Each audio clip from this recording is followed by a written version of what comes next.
Welcome to the July meeting of TV Toastmasters Club 9523. This is our July 2004 meeting. I'd like to welcome all of our Toastmasters and TV Toastmasters here in the studio, our honored guests, and our honored guests that are looking in from home. I wanted to review the Toastmasters mission statement for you. The mission of a Toastmasters Club is to provide a mutually supportive and positive learning environment in which every member has an opportunity to develop communication and leadership skills, which in turn foster self-confidence and personal growth. A couple of notes for our audience and the Toastmasters here in our studio. A few of our members are unable to join us today. Rick Davis is enjoying a long-deserved vacation, so he is not with us. Folks who are interested in the Verna Gibson Fan Club, Verna is at Space Camp in Huntsville, Alabama with her grandson, and if any of you know Verna, she's probably at the front of the activities that are going on. Also, I'm sorry to report that Jerome Manigan is unable to join us today due to a death in his family, and our sympathies go out to Jerome and his family at their loss. What I'm going to do at this point is turn over our meeting to today's Toastmaster.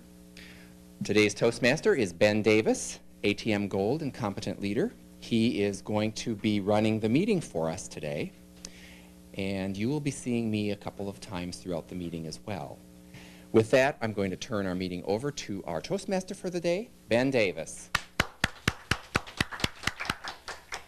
Thank you, Ben. Thank you very much, Steve.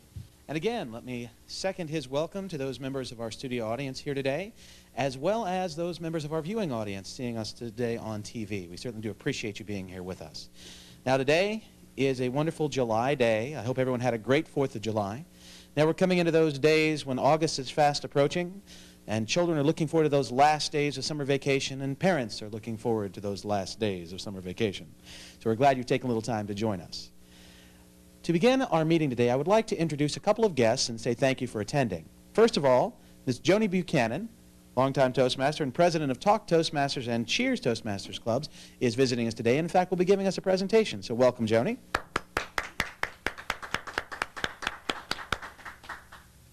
And along with Joni, we also have another guest, and that would be Earl Blanks, who's a member of the Toast of the Town Toastmasters Club. So thank you both for being here. We're very glad you managed to attend.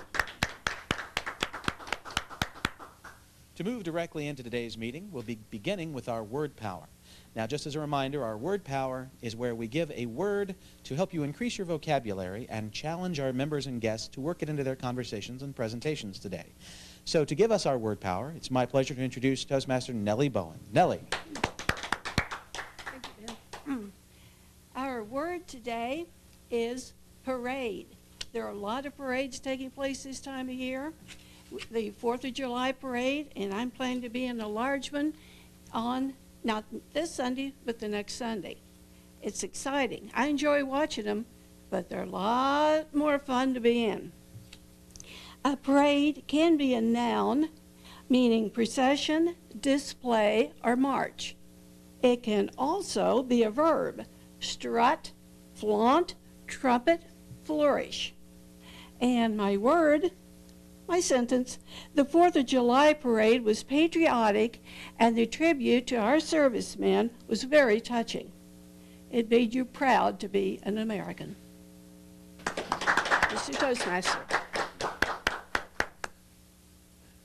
Thank you very much, Nellie, for those timely words. And just to say that we'll all be looking forward to the parade of accomplished speakers today as they come up front to parade their skills in front of us. Next, we'll be moving on to our Joke Master, which is an attempt to add a little humor and a little levity into the meeting in the morning, help us all get going, get the blood pumping, and the laughter working. So I'd like to introduce today's Joke Master, Carol Cormeling. Carol. Thank you, Ben, Mr. Toastmaster. I actually have some humor of the day. Last week I gave a talk on Don't Act Your Age. And one of the things I told them that as we grow older, I've noticed that the growth of hair on my legs has slowed down, which now gives me time to trim my newly acquired mustache. And as we get older, we worry about wrinkle creams and that. I found the best wrinkle remover. So that's just my little humor for the day on growing older, being vibrant and youthful, exuberant. I'm parading my age up here on stage. And you're parading your youthful attitude up on stage. There we are. Thank you very much for those words, Carol. Now then, to move on into the next portion of our meeting. Again, for those people who may be joining us for the first time, Tabletopics is a section of our meeting whereby we have a Tabletopics master ask questions of our studio audience to help us think off the cuff. The question can be anything that the Tabletopics master desires, and it helps us to think quickly on our feet to be able to deal with those situations in life where we may be taken surprised by a sudden question. And today's Tabletopics master is our president, Steve Ahrenholz. Steve.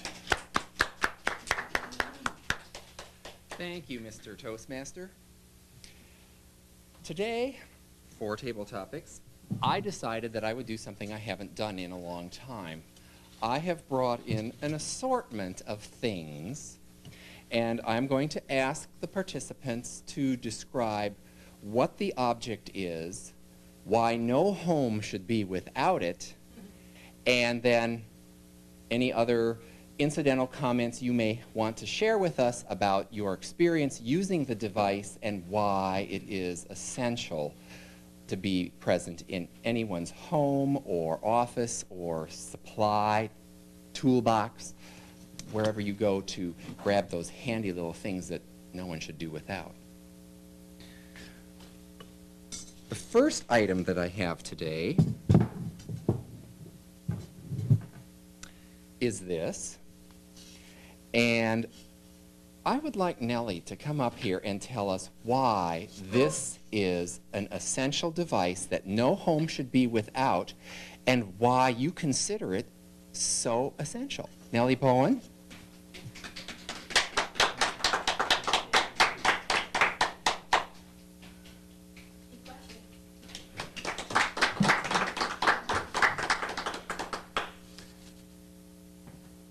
Well, it does look interesting.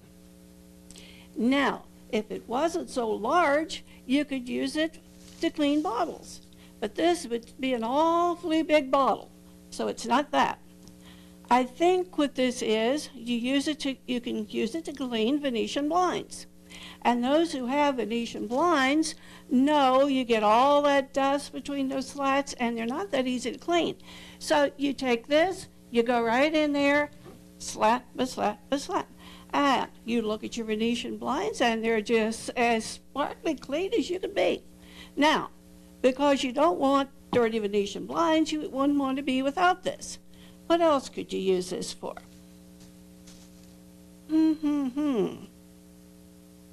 What in the world else could you use such a strange-looking thing for? But I know you could use it for that. At least I think you could. And like I said, if the bottle is big enough, so that's why you would have to have it in your home. Thank you, Nellie. Actually, this is a brush that you would use under your refrigerator to clean out the coils. You could also use it on any other objects you have that would have dust collection points and have coils or something that has a lot of nooks and crannies in it. And you can bend this and put it under there and brush all the dust off, and then you put your vacuum cleaner under there to suck up all the dirt.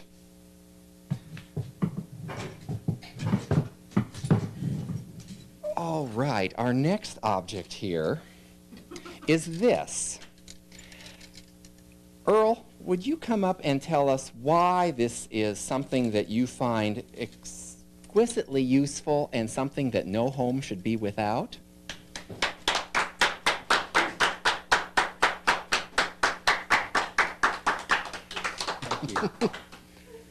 Well, this is a very wonderful gadget, and I have to admit, though, that I don't have it in my home, and I've been in my home for about 25 years, so my home has been doing pretty good without it so far, but now that I know about it, I think I could use it, and I think it could be very helpful.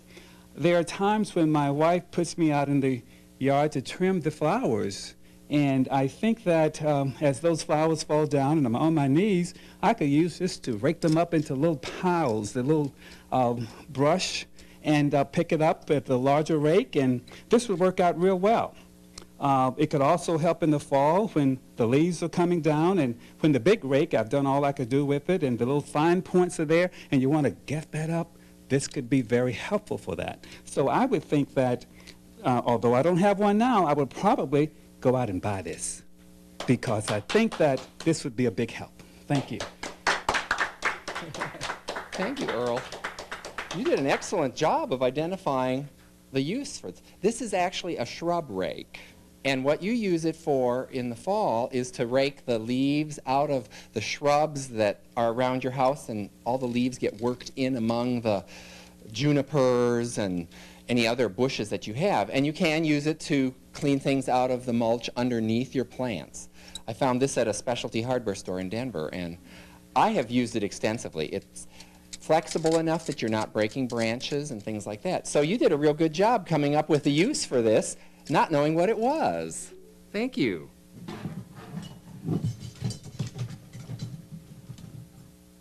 All right, our next object.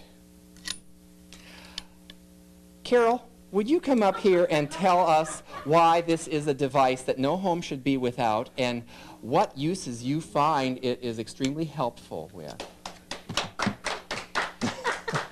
Mr. Tabletopics Master, fellow Toastmasters, and our viewing guest at home. This is a wicked device, because when you see that mole hole, you stick this down into it. Well, I'm not quite sure how that is, but you get that little sucker, and then when you bring him up, you can just pull this back and extract that mole off of there, and then you do have to clean the blood off of there. It looks like there's still a little blood left on here. Actually, it looks more like manure. I don't know, but it's a device that you see. You have the nice handle, and you just can ram that down into the ground and catch that little mole unawares, and he won't know what happened to him. And if you catch enough of them, you could probably make a little fur collar. Mr. And I forgot to time myself. Thank you, Carol. You know, that's a very creative use for this device. What this is a compost aerator. And you drive it down into your compost pile. It goes down with the little flaps here collapsed, and then when you pull up, it aerates your compost pile so that the microorganisms in the pile get the oxygen that they need, and it facilitates the degradation of the material in your compost pile. But I have got 20 mold mounds in my backyard, and I might go home and try this and see if I can reduce the population of some of those little buggers in my yard. Well, one more table topic I think we will do, and this last one, I'm going to ask our Toastmaster Ben Davis to come up here and tell me why no home should be without this and how he has found it to be an essential item in his home. Ben? Ah, yes. How well I remember using this again and again. See, now, if you'll look at the ends, what you'll see is there are 3 points here. Come to very, very sharp points. And at this end, well, the one is bent, you have 4 sharp points. So what else is it but a self-defense tool? You have this stashed somewhere. Careful with the points. You ruin your clothes that way. And as soon as some attacker leaps out at you, you reach into your coat and whip this forth.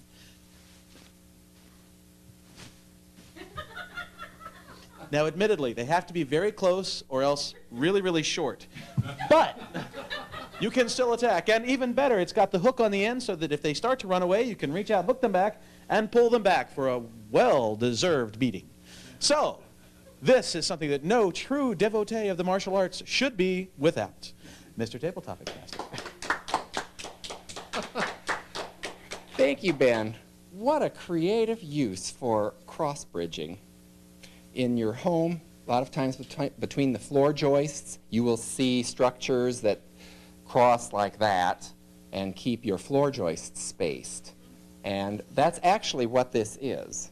I was real curious as to what kind of creative use someone would come up with for this. I guess the other thing I have to develop then is a sheath for this self-defense device, and then of course we'd probably wind up having to license people to carry this in a concealed manner. With that, I'm going to turn our meeting back to our Toastmaster, Ben Davis.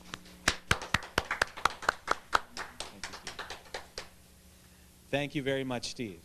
And again, Tabletopics is always a chance to stretch both yourself and especially the Tabletopics master, him or herself. Because when they give you that much latitude, you have to take it and have fun.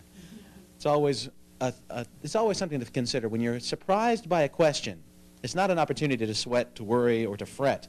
It's an opportunity to show off, have a good time, and really show people what you can do. So always keep that in mind when you're surprised by the sudden question. The next portion of our meeting will be what we like to call our prepared portion, or the actual speeches this afternoon. So we're certainly glad you're here to be able to see these. Our first speaker is going to be Joanne Buchanan. Joanne is a distinguished Toastmaster. Joanne will be speaking from the Basic Communication and Leadership Program Manual, speech number 6, Work with Words. Her goals are to find just the right word to fit her given situation, to avoid lengthy words and sentences and jargon in her presentation. Her time is 5 to 7 minutes. Now, Joanne will be giving us valuable information pertaining to weight. Do you have too little or too much? What do you think? Often, when asked to participate, excuses are quickly given. Her title is Take It Off. With Take It Off, Joanne Buchanan, Distinguished Toastmaster. Thank you.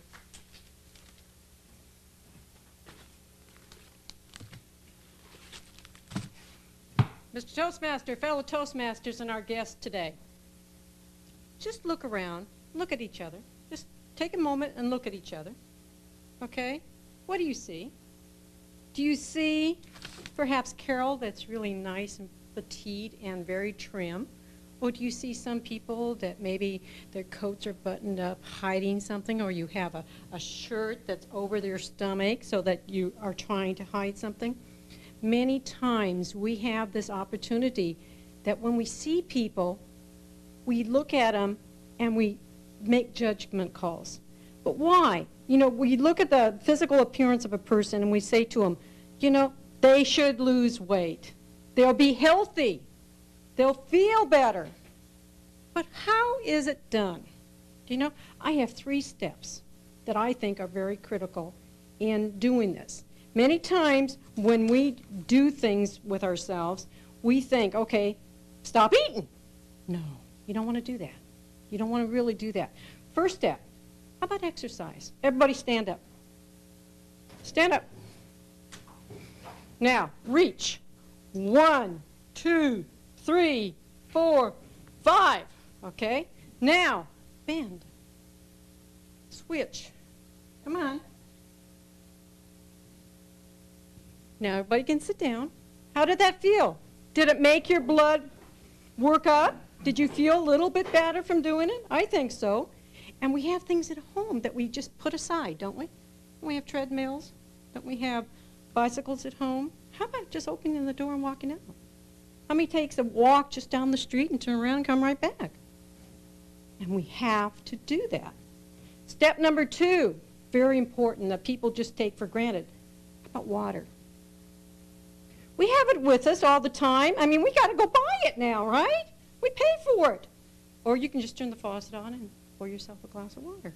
But you should have 6 to 8 glasses of water a day.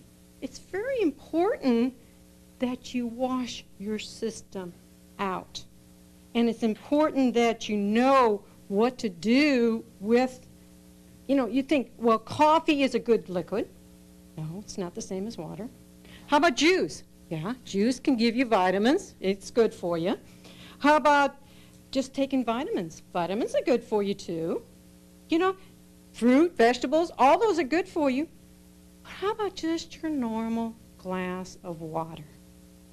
And it's hard to do. It really is very tough to get yourself a container and say, okay, I am going to drink my water for the day. And usually I have this big cup at home, and I force myself every morning when I take my vitamins to drink this whole cup. Where a cup stands this way. Have you ever tried to engulf one whole container of water? It's impossible to do. You have to tell yourself, I don't have to drink it all at once. I can slowly drink a little, put it down, wait, and take it again. The idea of having water, you have containers of water you can carry with you. You can disguise them. You can put them in packages. You can do almost anything with them so people don't know you're drinking it. How about number 3? And this is what a lot of people have problem with. Do you like to eat, Nellie? Joe, do you like to eat? Do you eat before you go to bed at night? All the time. All the time. Well, the rule is try not to eat 2 to 3 hours before you go to bed at night. Now, doesn't that sound simple? That sounds really simple. But you look at it now. Okay, what time do people normally go to bed? Some people go to bed at 9. That means you can't eat after 6 o'clock. How about some people go to bed at 10? Well, that means 7 o'clock. How about some people go to bed at 11? You know, that's 8 o'clock. Well, what time do people come home from work? You know, it's really a difficult situation when you think, okay, how am I going to stop myself from eating 2 to 3 hours before I go to bed at night? It's so good just sit back, you know, watch TV, you know, grab an apple or an orange or a cup of coffee or a bottle of pop. You know, how about grabbing a candy bar, huh? How about if you have extra little goodies at home, you know, you have your little cinnamon rolls that you can make up the night before and you say, oh, gee, that tastes so good. But remember, the reason why you're not supposed to eat before you go to bed at night, first of all, sometimes it's hard to go to sleep, one thing. Another thing is, how about when you have a full stomach, what are you doing when you're laying down and going to sleep? You're at a level. You don't have any activities going on in your body. You're just stationary. You're not moving. You're not doing anything. So your body is kind of still, okay? And you can't do anything about that. So please be very careful on some of these items that I've mentioned to you. You know, first of all, please do exercises. And you can always tell if a person's doing healthy things for themselves because the first thing you do, you say to a person, are you healthy? Are you doing exercises? And what do people say? Yeah, sometimes they do, but they don't give a quick answer. You know, they don't give you that quick answer that you need. So remember, when you're parading in front of people and you're walking down, people are looking at you. What do they see? Do they see a person who's been exercising? Do they see a person who's been drinking water a day? Do they see a person who's not eating before going to bed at night? Only you, I'm saying each one of us, has the opportunity to feel better about ourselves. But we need, not to give an excuse, but we need not to have candy, not to have goodies, but just a full glass of water with no calories in it that does things good for us. Mr. Toastmaster.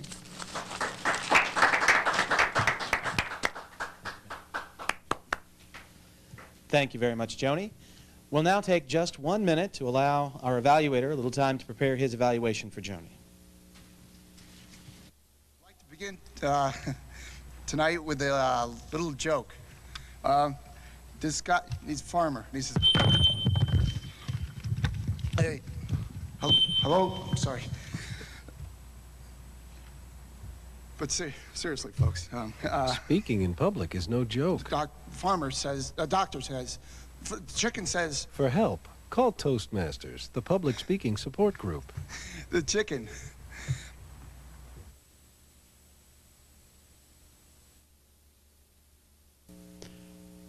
Our next speaker will be Joe Schwerling, an Advanced Toastmaster Silver. Joe today will be speaking from an advanced manual, the Speaking to Inform Manual, speech number 5, the abstract concept. His goals are to research and analyze an abstract concept, historical forces, or theory, and to present it in clear and an interesting manner, and to do so in 6 to 8 minutes. During 3 decades of extensive traveling as a former federal auditor, Joe Schwerling has pursued shopping as a pastime and a skill to be perfected. Today, he will be presenting his unique insight into the mathematical topic, traps, and money techniques for creative shopping using Consumer Mathematics. Here's Joe Schwerling with his speech, Consumer Mathematics.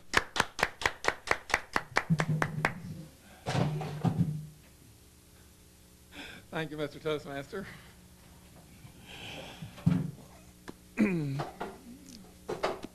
Mathematics of the unexpected. Most people think they understand simple shopping, the simple mathematics that are involved, but it's much more complicated than it appears.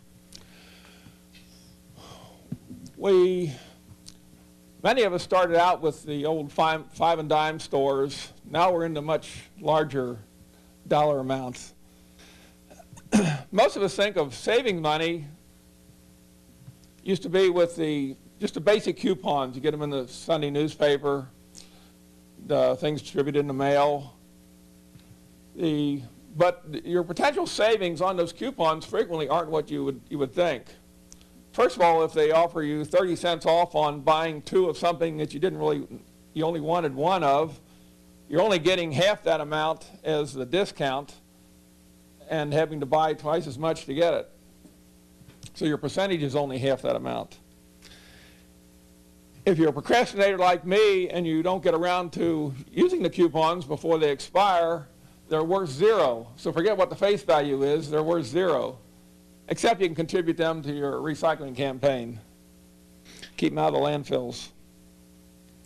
Those coupons are generally used to purchase brand items that are at a high price, where you can usually save money by buying a store brand or waiting till the store runs that item on sale.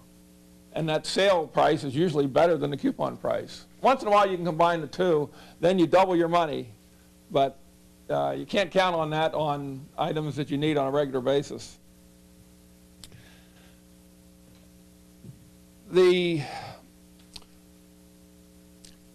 One way to save on everything is take advantage of stores that have a flat percentage off on everything. Sears frequently runs 10% off on everything in the store, or only on their craftsman tools, or only on their appliances. Meyer stores frequently, and some other stores, if you use their credit card, you get 10 to 15% off on everything in the store on that date. Well, I try to outguess the stores, and sometimes I'll buy more than I need because I'm saving so much. I save myself right into the poorhouse. Hopefully, in some cases, by buying more, I figure, well, even if I'm buying extra shirts or something that are the wrong size, I'll exchange them when they're not on sale at that discount. Or maybe I'll just exchange them and get a merchandise credit and use it on something else. And in that way, you're actually saving money twice if you want to hypnotize yourself. You're saving money when you buy it at 10% off, and then after you return something you didn't need and got an exchange, you convince yourself that what you're using to pay for it is something that was previously spent. So you're either getting it for free or you're getting that new item for 10% off. So you're getting 20% off, or at least you try to convince yourself of that. Rebates are one of the hazards that I've frequently fallen prey to. I often don't get around to sending in the rebates on a timely fashion, which is what the manufacturers count on. They send out lots of rebates on a lot of things that seem very large, but I'm sure they only get a small percentage of the rebates returned in a timely fashion, with all the sales slip and the UPC code and other things off the packages to confirm what you've got, and assuming that the post office doesn't lose it. There again, some of the stores, like for instance Best Buy, they'll give you a credit, merchandise credit to use on other merchandise in the store. Well, there again, you can do a little double dipping the way I try to convince myself. I've saved money by buying the original item with a rebate, and if I got the rebate in and I got my credit card back, then when I go into the store, oh good, I got a card that I'm not paying any money for because I'm not paying any money out right now. So I convince myself that I'm saving the second time around.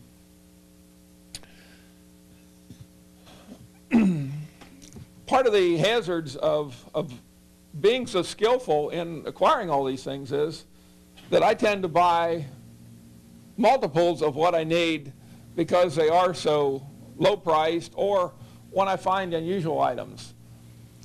When I find a lot of orange items that I currently concentrate on my shopping expeditions, I try to find the things that are orange. It's particularly helpful in like a Meijer store where all their clearance signs are also orange. So that makes it so I get double incentive for shopping that way. An item that was just mentioned on WCPO News last night, the John Mattery's show. He talked about the fact that a lot of times, say, milk is advertised 3 gallons for, it used to be 3 for $5. Currently it's running 3 for $7 because the price of milk went up. But Kroger's doesn't require you to buy all 3 gallons. You can buy one and you still get the same price. So depending on what the store policy is, frequently you can buy only one of that item, and don't be hypnotized by the advertisement that says buy 3 of this or 4 cases or 6 cases of Winn-Dixie soft drinks, because that's the way they advertise it. You can still buy one for the $2. If you're buying things off the internet, you have a choice. If you buy it off the internet, you have to pay shipping typically, but you don't have to pay sales tax. So you're comparing 6 or 7 cents sales tax against 10 to 15 cents on shipping. But if the discount on the internet is better, you come out ahead. My favorite has always been yard sales, though. It's the only situation where you're not the amateur consumer trying to compete with the professional retailer.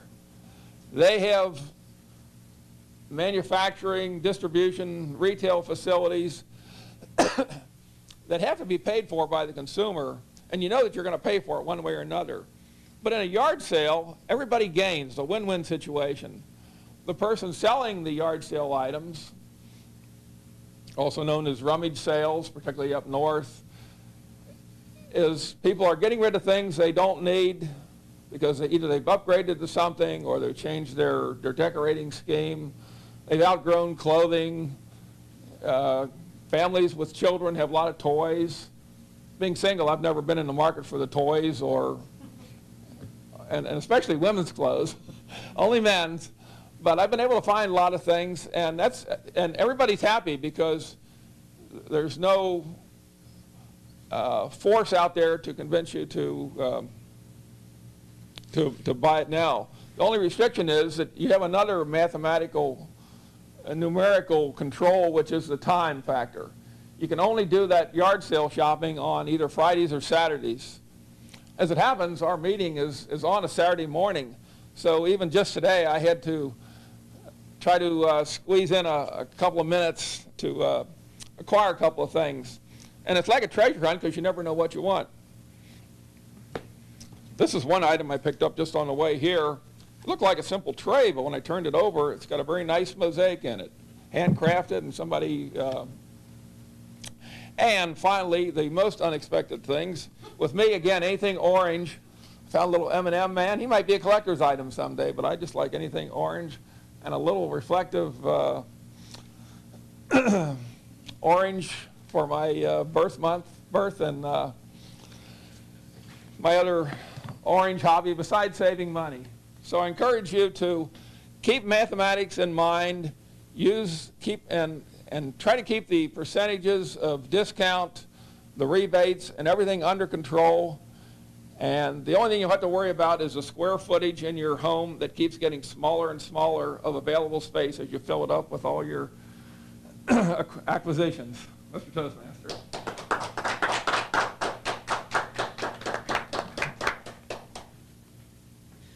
Thank you very much, Joe. Once again, we'll now take 1 minute to allow Joe's evaluator to work a bit on her evaluation.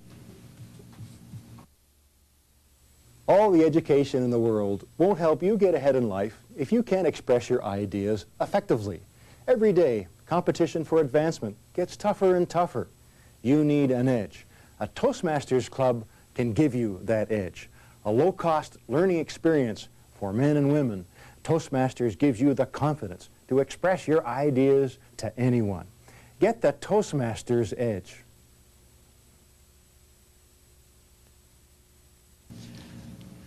And now we'll move into the evaluation portion of today's meeting. Again, for our guests, the evaluation is, in my opinion, the most important part of any Toastmasters meeting. Because while we can speak and speak and speak some more, unless we get some helpful feedback to help us improve, we aren't achieving our goal of becoming a more proficient speaker. So I'm pleased to introduce our first evaluator, evaluating Joni Buchanan's speech, Take It Off, will be Earl Blanks. Earl.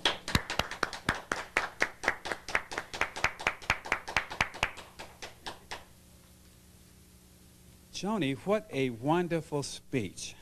You grabbed me into it right from the title when you said, take it off. I was very excited to hear what you were going to say next. But then you scolded us right from the beginning about what we should do. In fact, you asked us to stand up and do exercising, letting us know exactly what you wanted to do and what you meant by taking it off. So I thought that was a very good strategy that you used to get the audience involved right from the beginning. Your objective was to use vocal variety in your speech, and I thought you did a very good job there. The speaking rate was very good. You would be very forceful at one time, and then you would come back almost in a whisper and let us know that you were concerned about our taking your advice. I thought that was a very good strategy, because once you challenge people to do something that they're having a hard time doing, sometimes they can become a little offensive. So I thought you utilized the skills in the vocal variety to make your point by varying the rate, the pace of your speaking, as well as the pitch and the tone, which allowed us to take those words and hopefully go do something with them rather than be offended by them. So I thought you did a very good job there. One area that I thought you could improve in, you spent most of your time in front of the podium. Some of the examples that you gave, you could have stepped to the side, especially as you so nicely laid out your 3 points.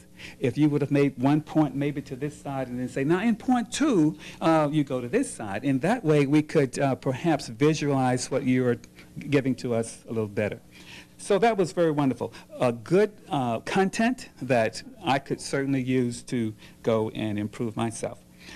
You also had some good props at the end. I thought that was wonderful, and it helped us to remember those negative things that get in the way. So overall, a very good speech, and thank you so much for sharing that information with us.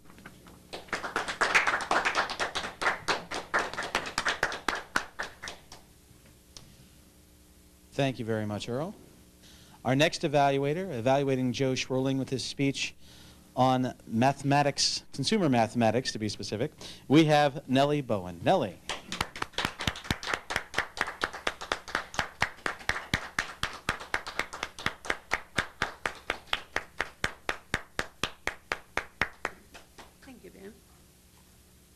Well, Joe, you were talking things up my alley.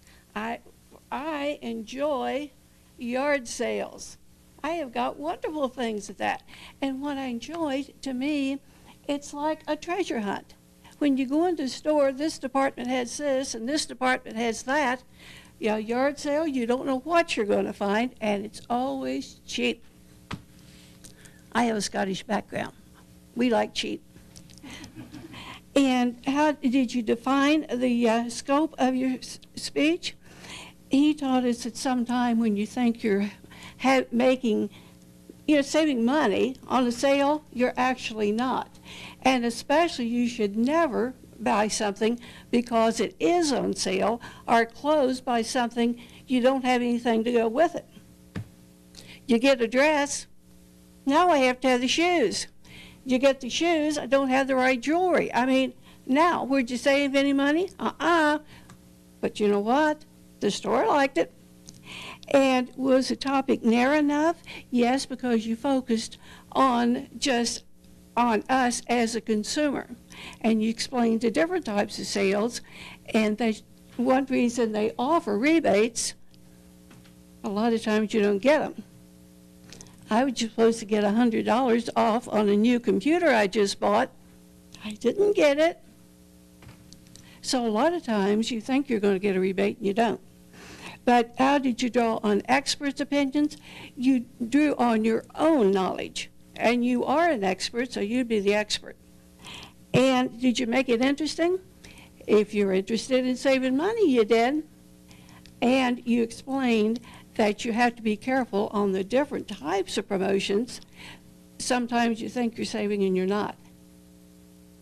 Sometimes it's not always best to buy something in a large size. I always thought it was, but it's not always.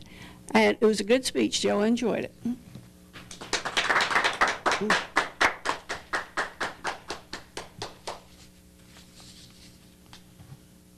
Thank you very much, Nellie. Now, my role today is actually a double duty. As Toastmaster, you've seen my role up to this point. Now I'm going to take a moment to step into the role of the general evaluator. The general evaluator is to the evaluators what the evaluators are to the speakers. It's an opportunity for me to give some helpful feedback to our evaluators to see if we can help them to become a more proficient evaluator over time. So to begin, I'd like to speak about Earl's evaluation of Joni. Earl, I love the way you opened up your evaluation. What a speech! Because the one thing we always want to hear as a speaker is other people's opinion of how we did, and you let her know immediately that you enjoyed it. It gives good, helpful feedback. It gives them that motivational edge to keep on focusing. You talked about how she scolded us. You talked about how she had wonderful vocal variety, talking about coming back softly, varying her rate, pitch, and tone. All of that was very well done. And I have to say that you gave specific feedback as to how you thought she could improve, which is the number one thing. We can say, you know, I'd like to see you get a little bit better at doing this, but unless we tell you exactly how you can do it, we're leaving you still in the dark. So that was very good to hear. And you did thank her for the use of props, which was very nice. And since people don't know, the reason he thanked her for the use of props is because she then passed out the Snickers bars afterwards. But I digress. Now, Earl, some feedback for you on a couple of things. Number one, I believe Joni was speaking from speech number 6. No, it was number 5. All right, there was a little miscommunication there at the beginning, which we can talk about later. And it's not really that big of an issue. So you did evaluate it based on the objectives as stated. Great job. One thing I'll make a comment to you on. I enjoyed the evaluation a great deal. And as a guest, I wouldn't have expected you to know this, but I'm still going to mention it to you. The difficulty sometimes in moving around behind the lectern is if you move too far away from this microphone, your voice starts to go away. And in fact, we've had instances where the microphone wasn't properly hooked up and we had to go back and retape the entire meeting. So if she does go out and get out into the audience, which is always a good thing to see, she'll have to take this with her. So something to think about. Again, that's the difference between being on TV and being in a regular Toastmasters meeting. So these are the things that we're learning as we go, and I'm glad you were here and allowed us to use this as an example. Nellie, on to your evaluation of Joe. And anyone who has ever heard Joe speak about the size of his houses and how full they are of stuff understands Joe's lifelong obsession with yard sailing, buying things cheaply, and yes, you are correct, he was the expert at this subject matter. You hit that right on. And again, you talked about how you appreciated the speech, how you agree with him that you're a champion yard sailor yourself, and what you did was something that is very good to be able to do, in my opinion. I like to see it when you have an advanced manual, and maybe one that you haven't gone through, you use the actual questions that the advanced manual gives the evaluator to try to help with the evaluation of the speech. And you follow down point by point to give your opinion of how he had done. And that's really what we do. We focus on the opinion that we have on their performance based on how they affected us. Now, what I'll tell you on a couple things, some suggestions on this. Number one, you did give the impact of how his speech affected you. What I didn't really hear a lot of still was how he could have improved it. What might it have been that he could have done a little bit more effectively? And when it comes to Joe's speeches, a lot of times organization is a key. Yours flowed, and it made sense, especially there at the beginning, talking about the mathematics. Now, it's a very difficult thing to do because you're talking about an abstract concept using numbers and trying to follow through so that people just listening and not being able to see a presentation can follow through and understand exactly what you're saying. Well, I think a few more examples, specific examples, still could have helped out. Talking about buying 2 things and having one go bad because you don't use it. Using specific examples, things like, you know, I bought 2 tubes of Crest, or I went out and I got 2 pounds of potatoes instead of 1. Well, one of them was delicious, the other one is now growing roots in my basement.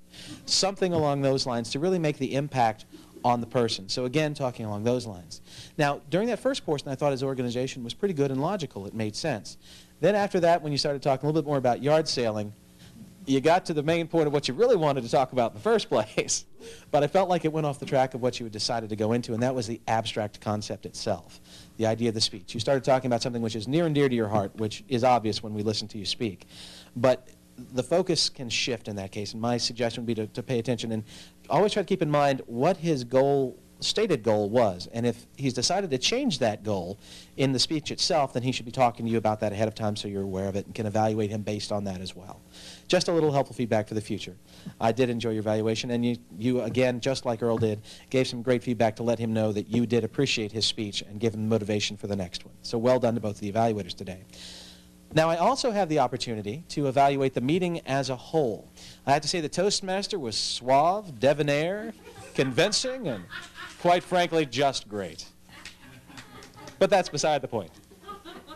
The meeting was, well, the doors were opened just about on time. We were here just about on time, but yet we started a bit late. Sometimes it's a little difficult to get things moving. Something for us on which to focus is if the members could get here as early as possible and everyone helped with setup, we would greatly appreciate it. That way we can get things moving on a timely fashion for everyone. Going into the word power, Nellie, it was a great word you gave us. We'll call you back up here in just a second to ask about it. Something that we can easily use, and I think many of us did easily slide into our conversation, and it's very timely as well. Our joke master, Carol, good choice of comments, one that you can certainly make. With the smiling you do, the only wrinkles you have are when your eyes disappear because your mouth is just up to your eyebrows. So that's perfectly fine. It was fun to see.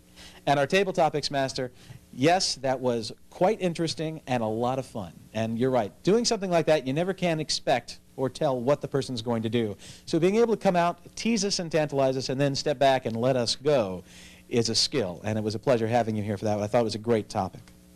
That, then, is my general evaluation of the meeting itself. So I'll step back for a moment into my Toastmaster role and call upon our timer. Actually, we'll start off with our counter and grammarian, Nellie, to let us know how we did with the words and our choice of grammar tonight. So, Nellie.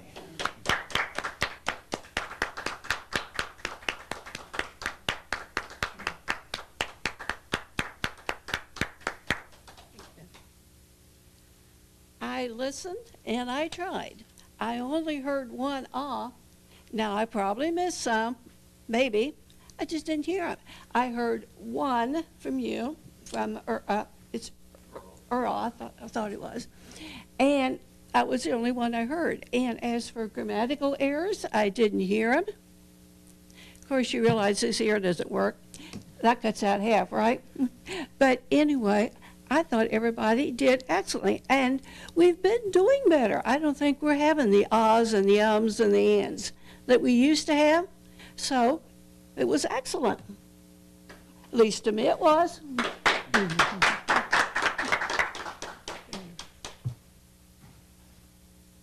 Thank you again, Nellie. Now, one thing that I did throughout the meeting, and I am currently saying I did this on purpose and I'm going to stick to that, was I've called this a morning meeting, I've called it an afternoon meeting, and I've called it an evening meeting. So it doesn't matter what time you might be watching it on TV, it's one of those three. Indeed. Take your pick and enjoy it. Our next report will be our timers report, and for that I'll ask Carol Cormelings to come back to the front. Carol. Thank you, Mr. Toastmaster, General Evaluator, and wearing many hats today.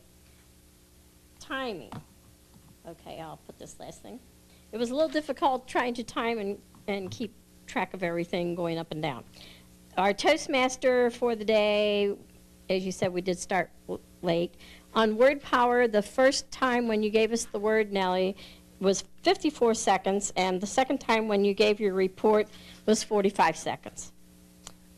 I did not time my joke master, so I don't know how long it took, probably a minute or so. On the table topics, Nellie, you spoke for 1 minute and 4 seconds, and table topics, you talked for 1 minute to 2 minutes.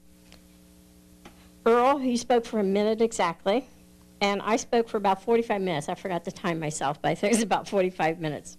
That mole hole digger was kind of hard there.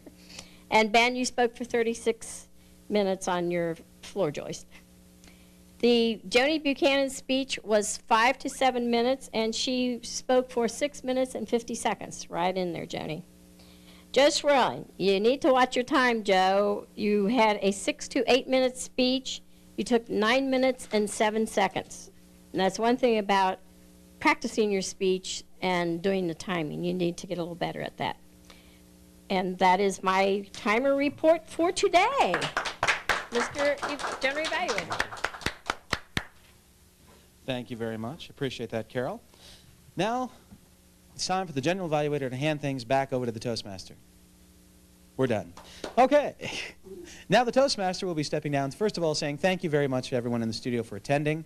Thank you everyone for your assistance, especially to the staff here at the AUCT, the Anderson Union Community Television. We certainly do appreciate all the help that they've given us. And thank you to the studio audience. We're very glad you've taken the time to join us and invite you to join us in person anytime you'd like here for our tapings of TV Toastmasters. Now I will return control to our president, Steve Ahrenholz, ATM Silver Competent Leader. Steve. Thank you, Ben. A few opportunities that are coming up for both the Toastmasters here as well as our audience that is watching in to come and participate in our Toastmasters events. Our next meeting will actually be August 2nd. We meet both the first Monday and the third Saturday of each month. Our next Monday meeting will be August 2nd at Good Shepherd Lutheran Church in Kenwood. This is actually going to be a makeup officer training program. I want to remind the Toastmasters that are here that our regular Toastmaster Club Officer training will be held next Saturday from 9 to 1 at Good Shepherd Lutheran Church in Kenwood.